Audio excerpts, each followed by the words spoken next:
Meus queridos, vamos abrir as nossas Bíblias no livro de Atos, capítulo 2.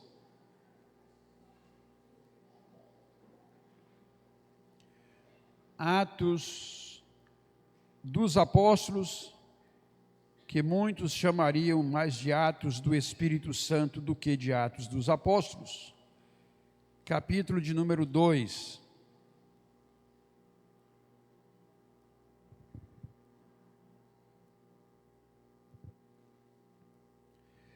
Vamos ficar em pé, queridos? Dos versos 42 a 47 será a nossa primeira leitura.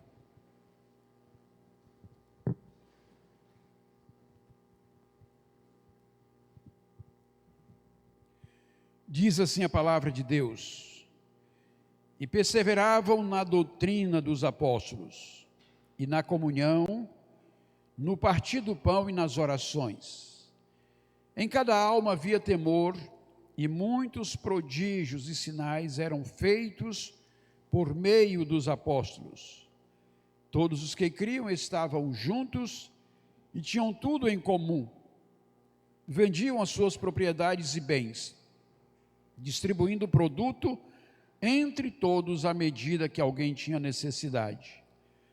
Diariamente perseveravam unânimes no templo, partiam pão de casa em casa e tomavam as suas refeições com alegria e singeleza de coração, louvando a Deus e contando com a simpatia de todo o povo.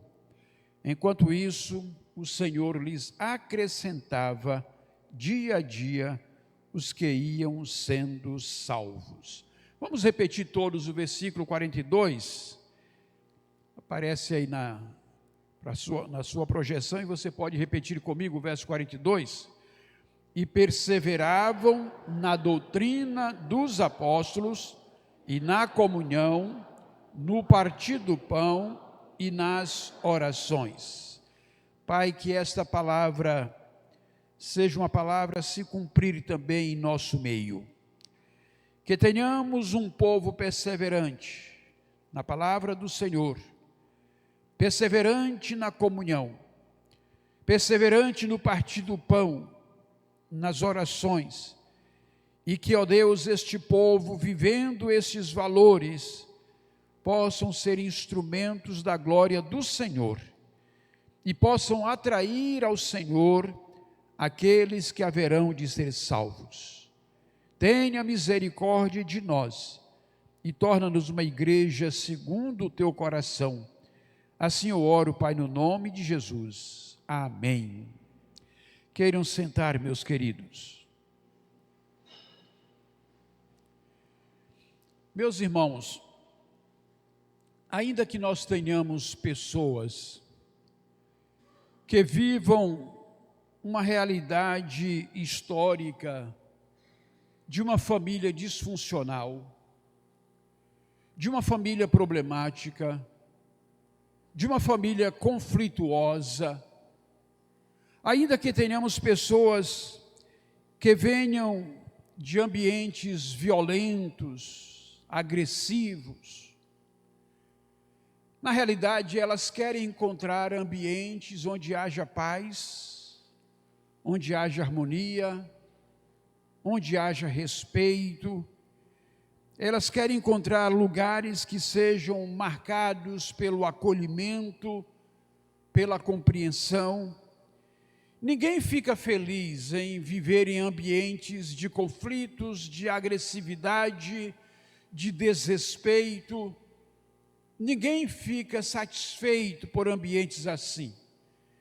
Seja no contexto de uma família, seja no âmbito de uma vizinhança, seja no tocante a um trabalho, ou mesmo uma comunidade. Nenhuma pessoa fica feliz em estar num ambiente conflituoso, desarmonioso, de contendas. E quando as pessoas buscam uma igreja, elas esperam encontrar uma família que seja acolhedora, que seja amorosa, que seja paciente, tolerante, compassiva. As pessoas querem encontrar na igreja aquela família ideal que muitas vezes não tem no seu próprio ambiente nuclear. A expectativa, portanto, é que a igreja seja uma comunidade diferenciada. A igreja que nós vamos ver no livro de Atos nos apresenta aquilo que nós podemos chamar de uma igreja de perfil de igreja saudável. A igreja que aparece em Atos 2, 42 a 47, nos fornece um referencial do que deve ser uma comunidade de fé. Certamente aquela igreja não era perfeita, havia gente ali, e onde tem gente, tem imperfeição. Mas ainda assim ela nos fornece um referencial daquilo que deva ser uma comunidade cristã, acolhedora, transformadora e verdadeiramente saudável. É importante nós termos em mente que a igreja de Atos 2, 42 a 47, é uma igreja nova, é uma igreja recém-formada.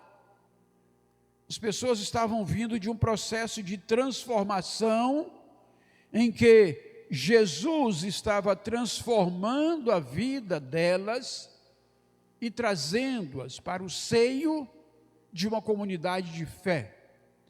Diferentemente do ambiente da sinagoga, onde muitos deles estavam acostumados a viver semanalmente um ritual religioso, de ler a Torá, de ir para a sua casa, de fazer suas preces, mas um povo sem alegria de viver um novo momento com Deus.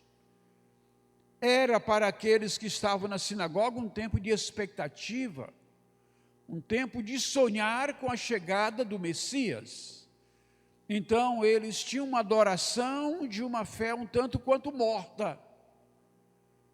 Quando as pessoas são transformadas por Jesus e começa a surgir a igreja que nós vemos em Atos 2, há um amor motivador, um amor que energiza aquelas pessoas, que dá a elas uma nova visão de mundo, uma nova compreensão de relação com Deus, dá a elas uma nova percepção de quem elas são em relação ao plano de Deus, e aquela igreja então está cheia de entusiasmo, de alegria e de motivação e de fé. E aí nós vamos encontrar Atos 2, 42 a 47, nos trazendo este perfil de igreja. No verso 42, nós vamos perceber que a igreja que se nos apresenta aí é uma igreja que persevera em 4 disciplinas. Quais são as 4 disciplinas que essa igreja persevera? Ela persevera na palavra, ou a doutrina dos apóstolos. Ela persevera em que mais? Na comunhão. Ela persevera no partir do pão. E ela persevera nas orações. A igreja que observa essas 4 disciplinas no seu dia a dia, já tem tudo para ser uma igreja saudável. Algumas igrejas perseveram na palavra, elas zelam bem pela palavra e são bem fundamentalistas quanto à palavra, mas elas não têm um bom ambiente de comunhão. Elas não têm um bom ambiente de servir uns aos outros, que é o partir do pão. Elas não têm um bom ambiente de oração, então elas perseveram em uma das disciplinas. Há outras igrejas que são excelentes na comunhão, mas são relapsas na palavra, são relapsas no zelo da doutrina. Há outras que são igrejas muito prestativas, muito sociais, muito voltadas para a necessidade dos outros, mas elas não zelam pela palavra e nem zelam pela comunhão. Já tem outras que são igrejas espirituais, de oração, mas não existe ambiente de comunhão entre os irmãos. São igrejas que não se importam com a necessidade dos outros. Então tem algumas igrejas que são muito fortes em uma disciplina e fraca nas outras 3. Já tem igrejas que são fortes em 2 e fracas em outras 2. O fato é que a igreja de Atos 2, que se nos apresenta, ela era forte nas 4 disciplinas. E o recomendável para nós é que sejamos saudáveis também nas 4 disciplinas. Se nós olharmos, por exemplo, à luz deste espelho aqui, eu diria que uma das disciplinas em que nós somos mais fracos aqui é na perseverança da oração. Os nossos cultos de oração são uma vergonha. Nossa muralha de oração é uma vergonha do ponto de vista de resposta da comunidade, de motivar a comunidade a participar. Na próxima quarta-feira, nós teremos o nosso culto de oração, das 19 às 20, com 2 irmãs aqui, uma na condução e outra na reflexão. E a cada semana nós vamos fazer isso. Uma semana vai ser as mulheres, outra semana vai ser os homens, uma outra semana serão os jovens, outra semana será a liderança da igreja, as pastorais, e assim a gente vai fazendo um movimento de rotatividade entre os diferentes segmentos da igreja. Então, na próxima semana, na próxima quarta, as mulheres estão com a grande responsabilidade de fortalecer o culto de oração. Uma vai trazer a palavra, a outra vai dirigir, mas nós queremos ver as mulheres chegando junto, dando apoio. Então, nós precisamos ser fortes em todas essas disciplinas. Aquele que é forte em uma e fraco em outra é capenga. Não é? Nós temos a ideia de um banco, de uma cadeira, em que elas precisam de 4 pernas, não é verdade? Se você olha para uma cadeira, ela tem 4 pernas. Cada perna dessa é fundamental para que ela cumpra a sua função. Nós temos aqui uma igreja que era forte nas suas 4 pernas. Uma igreja que era saudável em todos os seus aspectos. A igreja de Atos 2 nos dá este exemplo. Perseverança na doutrina dos apóstolos, um ensinamento saudável, um ensinamento correto, um ensinamento verdadeiro, autêntico, primeira fonte. Perseveravam na comunhão, no partir do pão, nas orações. No verso 43, vai nos aparecer aqui uma outra igreja, ou outra dimensão dessa igreja. Em cada alma havia temor, e muitos prodígios e sinais eram feitos por meio dos apóstolos. Nesta igreja de Atos 2 aparece uma realidade de uma igreja temente ao Senhor. E o temor ao Senhor traz autoridade espiritual. O temor a Deus traz dependência do Senhor. O temor ao Senhor nos reveste de quem nós somos em Cristo. Semana passada nós encorajamos os irmãos a memorizarem alguns versículos para trazer no culto de quarta-feira. Essa semana, um exercício na minha devocional que eu fiz foi ler os salmos, os 150 salmos em uma semana. Comecei na segunda-feira e terminei na sexta-feira, lendo 30 salmos a cada dia. E no dia em que eu li o Salmo 119, eu li os 30 salmos no dia. Então, eu li os 150 salmos em uma semana. Esse é um exercício espiritual que a gente pode fazer para a nossa devocional. Mas como é que se consegue fazer isso? Às vezes você precisa acordar um pouco mais cedo, não precisa nem alterar sua rotina, acorda um pouco mais cedo, lê a palavra, antes de dormir você lê uma outra parte, ou na hora do intervalo do meio-dia você lê uma outra parte. Se você não vai ler os 30 de uma pegada só, lê um pouco pela manhã, lê um pouco meio-dia, lê um pouco à tarde, mas o fato é que o seu alvo no dia deve ser ler pelo menos 30 capítulos. Mas se você não quiser ler os 30, leia 25, que em 6 dias você consegue ler os salmos todos. Eu confesso a vocês que eu me senti desafiado a isso depois que eu ouvi 2 pastores compartilhando num bate-papo, o pastor Jeremias e o pastor Hernandes, né, que este é um exercício que de vez em quando Jeremias faz, e eu falei, eu nunca fiz esse exercício de ler o salmo todo numa semana, vou fazer isso. Fiz e eu confesso a vocês que é excelente. E aí eu memorizei o versículo 12 do Salmo 25. Aquele que teme o Senhor, Ele o instruirá no caminho que deve escolher. E na última quarta-feira e hoje pela manhã eu trouxe uma breve palavra à igreja com base neste versículo. E uma questão que eu coloco para a reflexão de cada um de nós é: se a Bíblia lhe fosse retirada e você não tivesse acesso à Bíblia escrita, à Bíblia no aplicativo, como na China acontece. Se a Bíblia lhe for retirada e você só tiver que ficar com aquela porção que você tem memorizado, qual a porção da Bíblia que você traz na sua mente? O quanto da palavra de Deus você traz no seu coração? Você percebe a necessidade que nós temos de fazer esse exercício, de memorizar as Escrituras, de trazê-la para o nosso coração e para a nossa mente? O salmista diz: escondi a tua palavra no meu coração, para quê? Para não pecar contra ti. Com que foi que Jesus resistiu o diabo? Com a palavra. Está escrito, era a resposta do Senhor. A Bíblia nos diz: resistir ao diabo e ele fugirá de vós. Como é que você vai resistir ao diabo? Apresentando uma cruz diante dele? Como você vai resistir ao diabo? Fazendo aquilo que aqueles que tentaram resistir em nome de Paulo o fizeram? Paulo eu sei quem é, Jesus eu conheço, mas vocês quem são? Resistir ao diabo é ter a palavra de Deus no seu coração, para nos momentos das tentações, você usar da palavra para resistir ao diabo. Quando Jesus ensina na oração do Pai Nosso: não nos deixes cair em tentação, Jesus está admitindo que a tentação faz parte da vida dos discípulos dele. A tentação faz parte da nossa realidade, mas aquele que está em nós é maior, o Espírito de Deus, e ele pode nos ajudar a não cair em tentação.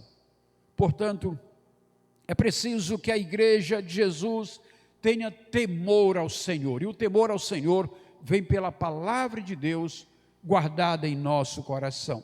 Diz o verso 43 que havia sinais e prodígios eram feitos ali no meio dos apóstolos. Em cada alma havia temor, e muitos prodígios e sinais eram feitos por meio dos apóstolos. Nós então precisamos que a igreja do Senhor seja uma igreja revestida do temor a Deus, para que ela tenha autoridade, porque o Deus de ontem é o mesmo de hoje. O Deus que curou ontem, cura hoje. O Deus que libertou ontem, liberta hoje. O Deus que restaurou e transformou ontem, restaura e transforma hoje também. Então a igreja do passado que fez prodígios e sinais, ela é capaz de fazer hoje também. Por isso nós oramos. Tiago diz que a oração com fé salvará o doente. Quando você ora e você crê que Deus está agindo, de fato coisas extraordinárias podem acontecer. E o próprio Jesus disse que os seus discípulos fariam coisas maiores do que ele. Então o temor ao Senhor, a igreja precisa olhar para a igreja de Atos 2 e andar no temor do Senhor e estar aptas para ser instrumento da glória de Deus. No verso 44, todos os que criam estavam juntos e tinham tudo em comum. Aí nesse verso nós vamos encontrar uma igreja onde quem cria em Jesus estava junto, tinha unidade, estava perto, estava na comunhão uns com os outros. Por isso, meus irmãos, é saudável que o cristão esteja na comunhão com os irmãos, seja no pequeno grupo durante a semana, seja na escola bíblica pela manhã, seja no culto da noite, mas o povo do Senhor precisa estar em comunhão. Crente que fica muito tempo longe da comunhão se enfraquece, não se sente motivado, estimulado, desafiado, perde o vigor, se torna uma brasa fora do braseiro, e uma brasa, por maior que seja, fora do braseiro ela se apaga. O contato com as outras brasas é que faz com que ela cumpra a sua função de aquecer. nós precisamos estar juntos, manter a comunhão uns com os outros. Se você, por qualquer motivo, deixa de vir à igreja, reconsidera isso. Reconsidera. Avalia que não vale a pena você ceder a qualquer situaçãozinha para ficar em casa e deixar de vir à igreja. Manter a comunhão é saudável e importante. Diz o texto que aqueles que criam estavam juntos e tinham tudo em comum. Aparece para nós aqui uma igreja em que aqueles que criam em Jesus viviam um espírito de entrega em todas as frentes. Tinham tudo em comum. Significa uma entrega total. Significa uma entrega integral, seja na alegria com que se serve, seja no modo como se doa, seja no modo como participa das atividades, das coisas. As pessoas estavam juntos, tinham tudo em comum. É preciso que haja este mesmo espírito no coração de cada um de nós. O verso 45 vai nos dizer que vendiam as suas propriedades e bens, distribuindo o produto entre todos à medida que alguém tinha necessidade. A igreja que vai nos aparecer no verso 45 é uma igreja altruísta, é uma igreja desapegada, é uma igreja solidária.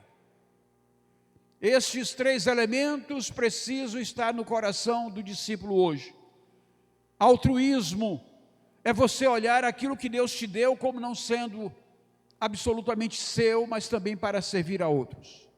Aquilo que Deus coloca na tua mão atende às tuas necessidades, mas é também para abençoar a outros. Você pode ser um canal de bênção na vida das pessoas com aquilo que Deus te concedeu. Você não precisa vender hoje suas propriedades e bens e trazê-los para a igreja, porque a igreja, na medida que ela foi caminhando, ela foi trazendo formas das pessoas dedicarem ao Senhor as suas prioridades.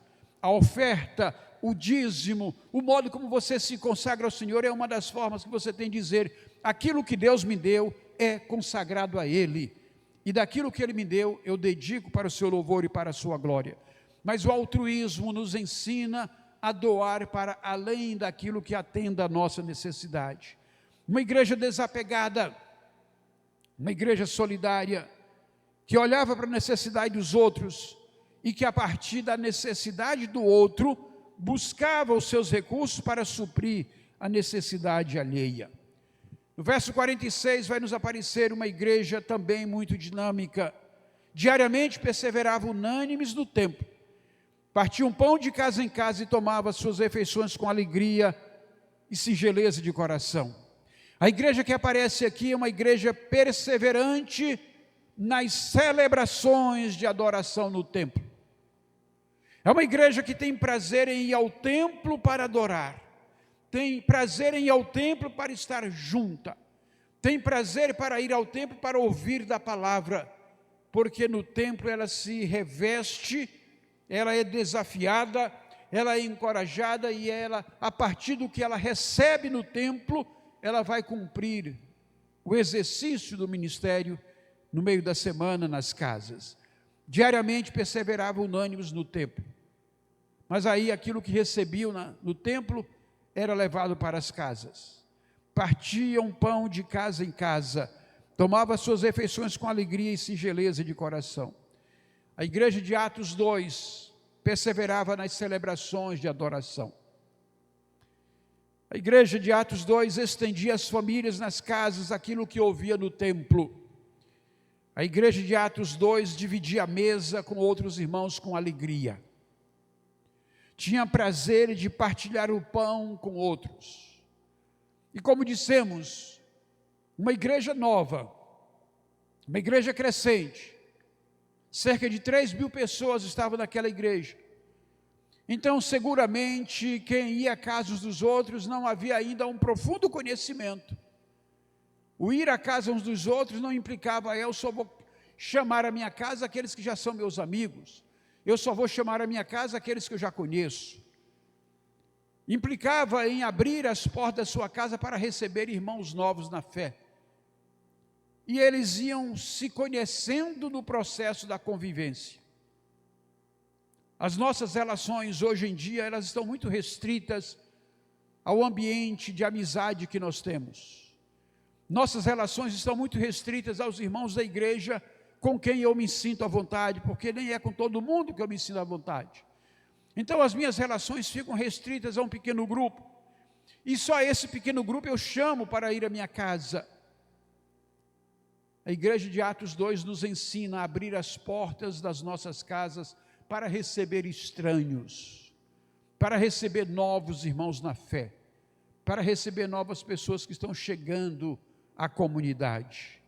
Divida a sua mesa com outros irmãos e faça isso com alegria. Não se sinta forçado, constrangido, mas aquele que partilha da sua mesa, que vá à sua casa e perceba que há amor, que há verdade, que há sinceridade, que há acolhimento naquele lar.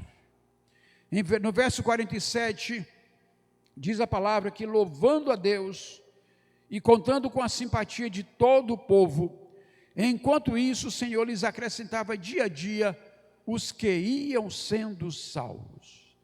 O verso 47, a igreja que nos é apresentada é uma igreja agradável ao povo. É uma igreja que é vista com simpatia pelos de fora. Aqueles que não estavam dentro olhavam para aquela igreja e diziam: há algo diferente naquele lugar, há algo diferente naquela comunidade.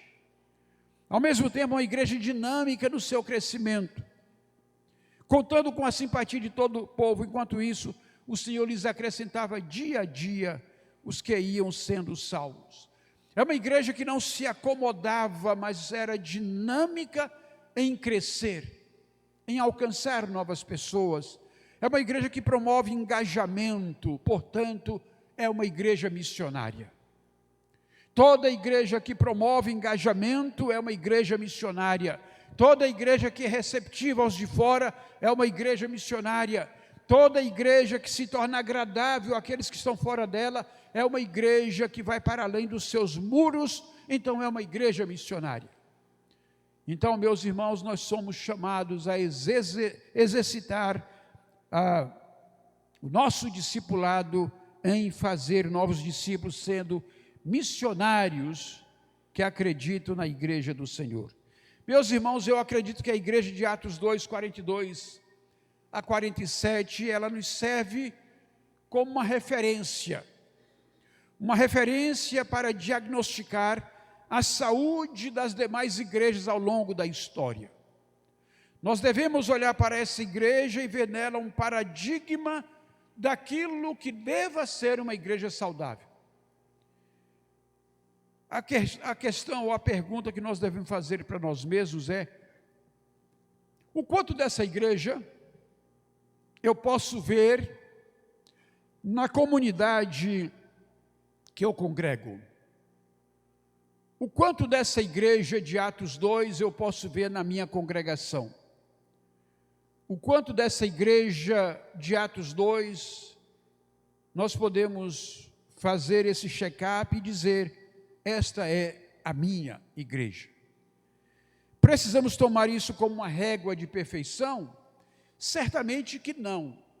Como dissemos, aquela não era uma igreja perfeita, porque não existe igreja perfeita. A igreja perfeita, ela existirá nos céus quando todos nós formos transformados. Mas enquanto nós somos humanos vivendo aqui, nós trazemos as nossas imperfeições para a igreja. Nós trazemos os nossos egoísmos, nós trazemos os nossos preconceitos, nós trazemos os nossos medos, nós trazemos as nossas crises, nós trazemos as nossas enfermidades, nós trazemos as nossas personalidades. Então, enquanto nós estamos aqui, nós somos tudo isso. Mas em meio a essa diversidade de tudo isso que somos, o Senhor vai nos moldando, vai nos transformando, vai nos disciplinando, para que sejamos mais e mais parecidos com o seu Filho Jesus. Então, nós estamos aqui num ritmo de crescimento. Assim como a criança nasce precisa de alimento, precisa de amor, de cuidado para crescer de modo saudável. Quando você se converte a Jesus, você não se tornou de um imperfeito para um perfeito do dia para a noite. Quando você se converte a Jesus, você vem com as suas imperfeições, mas aqui o Senhor vai lhe fazendo crescer.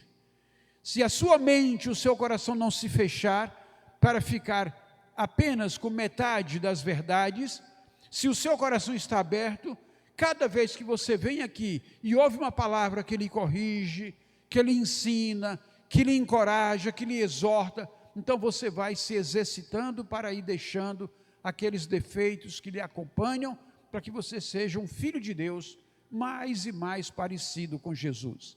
Então nós estamos em crescimento, até alcançarmos a estatura de varão perfeito, como bem nos fala o apóstolo Paulo.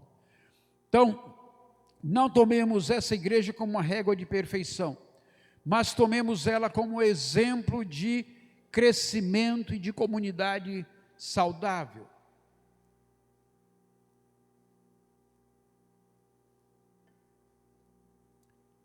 Na sequência, nós vamos chegar ao capítulo 4 de Atos, e vamos ver esta igreja em Atos 4, 32 a 37, replicando aquilo que ela vem trazendo da igreja de Atos 2, 42 a 47. A igreja de Atos 2, 42 a 47, está com cerca de 3.000 membros. A igreja de Atos 4, 32 a 37, está com quase 5.000 membros. O crescimento está se dando quase de forma exponencial. Atos 4:4 falou que aquele dia acrescentava-se àquela igreja quase 5.000 pessoas. Então, a igreja que nós vamos encontrar em Atos 4, 32 a 37, está com quase 5.000 membros. Poderíamos dizer, aquela igreja que vivia aquela realidade de uma igreja ideal, era pequenininha, era uma congregação pequenininha. Quando ela cresce, ela deixa de reproduzir isso. Não. Nós vamos ver que essa igreja de Atos 4 já é uma grande igreja, e a igreja de Atos 2 já é uma grande igreja, e a igreja de Atos 4 já é uma mega igreja. Aí no verso 32 de Atos 4 diz a palavra: da multidão dos que creram, era um o coração e a alma.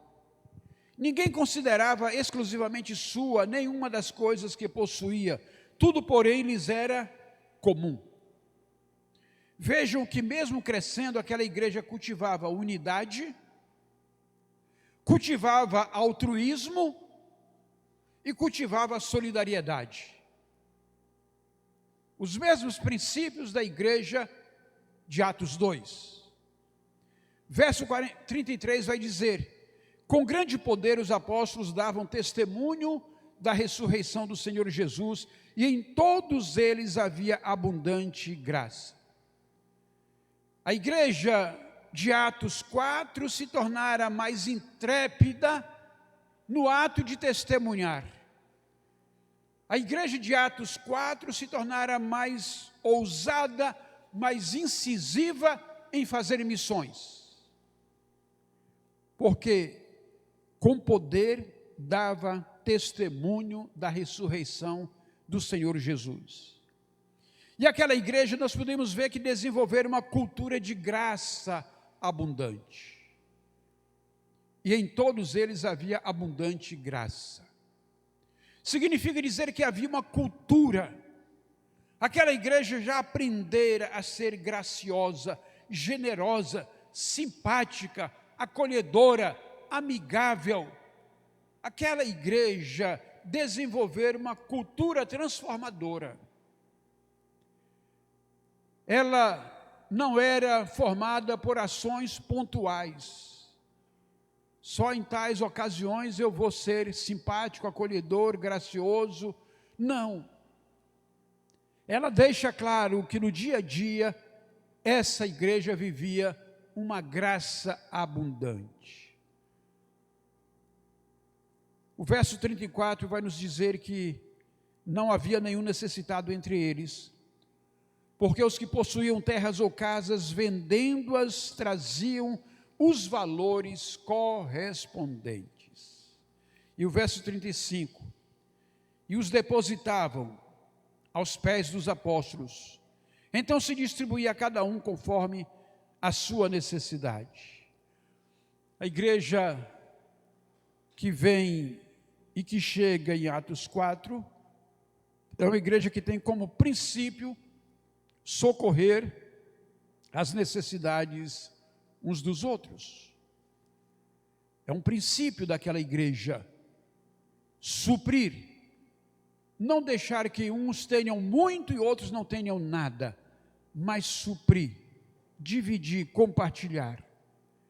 Uma igreja que vive isso como um princípio dentro da sua comunidade.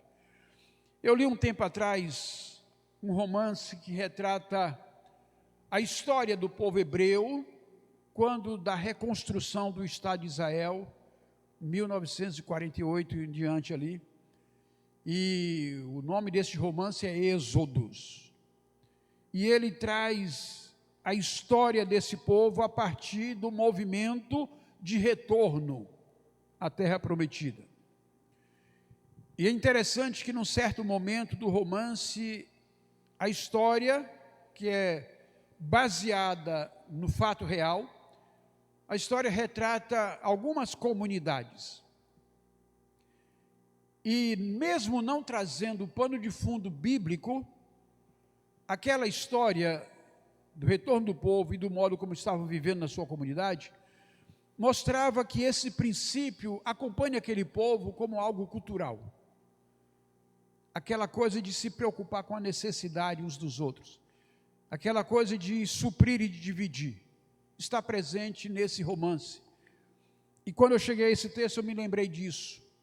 Porque a igreja que vai nos aparecer em Atos capítulo 4, ela já traz em si mesma a cultura de prover as necessidades, de chegar junto e de partilhar. Então, ela não agia pontualmente, mas ela agia naturalmente como resultado da sua cultura interna. Os versos 36 e 37 vão nos dizer: então José, a quem os apóstolos chamavam de Barnabé, que quer dizer filho da consolação, um levita natural de Chipre, vendeu um campo que possuía, trouxe o dinheiro e o depositou aos pés dos apóstolos. Aqui o que nós vemos, meus irmãos, é que o exemplo de uma doação integral parte da liderança. O exemplo de pessoas que se doam começa com os líderes. Começa com aqueles que estão na linha de frente, para quem a congregação olha e projeta nos líderes o desejo de reproduzirem na comunidade aquilo que eles são. Então, é preciso que quem está no lugar de liderança veja o valor de ser um exemplo para os demais. Barnabé, que se torna um dos líderes daquela igreja, fornece aqui um exemplo que a história registra como exemplo de alguém desapegado e alguém que é altruísta no seu valor máximo. No capítulo 5 nós vamos ver um exemplo contrário. Ananias e Safira vendem, escondem e tentam chegar lá e se apresentar como bonzinhos. São fulminados e ali o Espírito Santo dá uma corretiva da igreja dizendo: olha, quem tem o comando da igreja não são os homens, mas é aquele que conhece o coração dos homens. Quem tem o comando da igreja é aquele que conhece o coração dos homens. E aquele que conhece o coração dos homens está vendo o seu coração e vendo o quanto você entrega de si mesmo para o Senhor. Aquele que sonda os corações está vendo a sua vida e sabe o quanto do seu tempo, o quanto da sua energia, o quanto da sua disposição, o quanto dos seus recursos estão sendo verdadeiramente dedicados ao Senhor. Ele é o Senhor da igreja. Para concluir, eu quero que você olhe para o texto que está em 2 Coríntios 8, de 1 a 5. 2 Coríntios 8, de 1 a 5, nos serve de exemplo de doação integral, a partir daquilo que aconteceu na igreja da Macedônia. O texto vai falar da generosidade nas ofertas. Também, irmãos, diz o texto, queremos que estejam informados a respeito da graça de Deus que foi concedida às igrejas da Macedônia. Vocês lembram que Paulo estava num certo lugar e ele queria ir à Ásia, e ele tem uma visão, e naquela visão, durante a noite, ele ouve alguém que diz: passa a Macedônia e ajuda-nos. A Macedônia bíblica é a Europa dos nossos dias. E aí é quando Paulo vai para aquele continente. Então ele diz aqui, olha, também, irmãos, queremos que estejam informados a respeito da graça de Deus, que foi concedida às igrejas da Macedônia, porque no meio de muita prova de tribulação, manifestaram abundância de alegria, e a profunda pobreza deles transbordou em grande riqueza de generosidade. Porque posso testemunhar que na medida das suas posses e mesmo acima delas, eles contribuíram de forma voluntária, pedindo-nos com insistência a graça de participarem dessa assistência aos santos. E não somente fizeram como nós esperávamos, mas, pela vontade de Deus, deram a si mesmos, primeiro ao Senhor, depois a nós. Este texto é claro em nos mostrar o modo como uma igreja, ainda que pobre, ainda que vivendo tempos difíceis, ainda que vivendo a realidade de escassez material, esse texto nos mostra uma igreja onde o coração do povo está voltado para servir, se dispõe a dar o melhor. E dar o melhor é dar-se primeiro ao Senhor, dar-se a si mesmo a Deus, e depois dar daquilo que Deus lhe deu para suprir a outros. O texto de 2 Coríntios 8 nos mostra que não há pessoa ou igreja tão pobre que não possa contribuir. Não há pessoas tão pobres e tão em dificuldade que não possa contribuir, porque há sempre alguém mais necessitado do que ele, há sempre alguém que precisa um pouco mais do que aquilo que ele tem. Este é o exemplo que a igreja nos deixa. E é isso que nos motiva, meus irmãos, a lançarmos desafios de ofertas missionárias. Porque o missionário que vai ao campo, ele deixa sua casa, deixa sua família, deixa seu emprego, muitas vezes deixa sua carreira para viver pela fé, se colocando na linha de frente e tendo na retaguarda pessoas que acreditam no seu esforço, na sua entrega, e por isso mesmo vão orar por eles, vão ofertar e vão ajudar a garantir que aquele trabalho lá na ponta seja feito.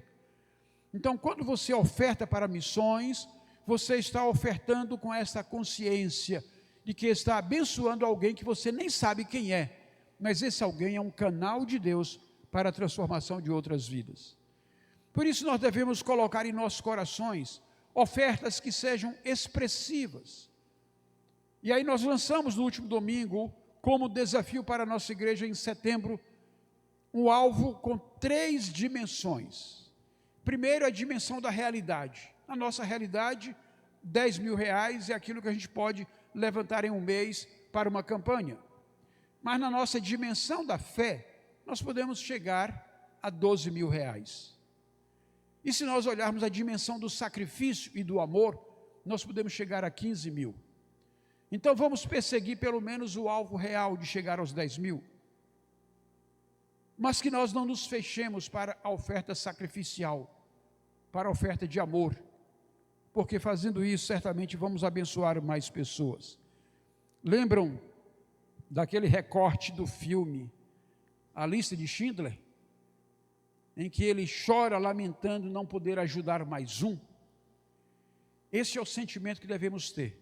de poder ajudar e abençoar sempre mais um, quando nós conseguimos dar ofertas expressivas para missões. Meus irmãos, se você nesse momento já estivesse usando a mensagem de hoje à noite para o seu pequeno grupo, você teria aqui 3 perguntas para trabalhar com o seu pequeno grupo. Ao estudar Atos 2, 42 a 47 e Atos 4, 32 a 37, qual a maior expressão de comunhão que você já experimentou em uma comunidade de fé? Segundo, qual o maior impedimento para a igreja de hoje viver o padrão de comunhão da igreja primitiva? Terceiro, em que área você mais precisa crescer para levar sua igreja a se aproximar do padrão descrito na igreja primitiva? Eu quero deixar essa terceira pergunta para a sua reflexão. E se você puder anotar e fazer uma reflexão à luz disso, faça esse exercício consigo mesmo. Em qual área eu mais preciso crescer para levar a minha igreja a se aproximar do padrão da igreja primitiva? Amém? Pai, que a Tua palavra venha aquecer os nossos corações, venha despertar a nossa consciência, o nosso entendimento, e que a Tua palavra, ó Deus, venha nos inquietar, para que saiamos de possíveis zonas de conforto, para fazer diferença onde nós estamos. Dá-nos, ó Pai, com que sejamos uma igreja segundo o Teu coração, e que a autoridade do Senhor habite entre nós, para que verdadeiramente sejamos uma igreja que reproduza os sinais e as evidências de uma comunidade saudável, que atraia outras pessoas para Jesus. Muito obrigado pelo privilégio desta hora e pela Tua palavra. Assim eu oro, Pai, com gratidão em nome de Jesus. Amém.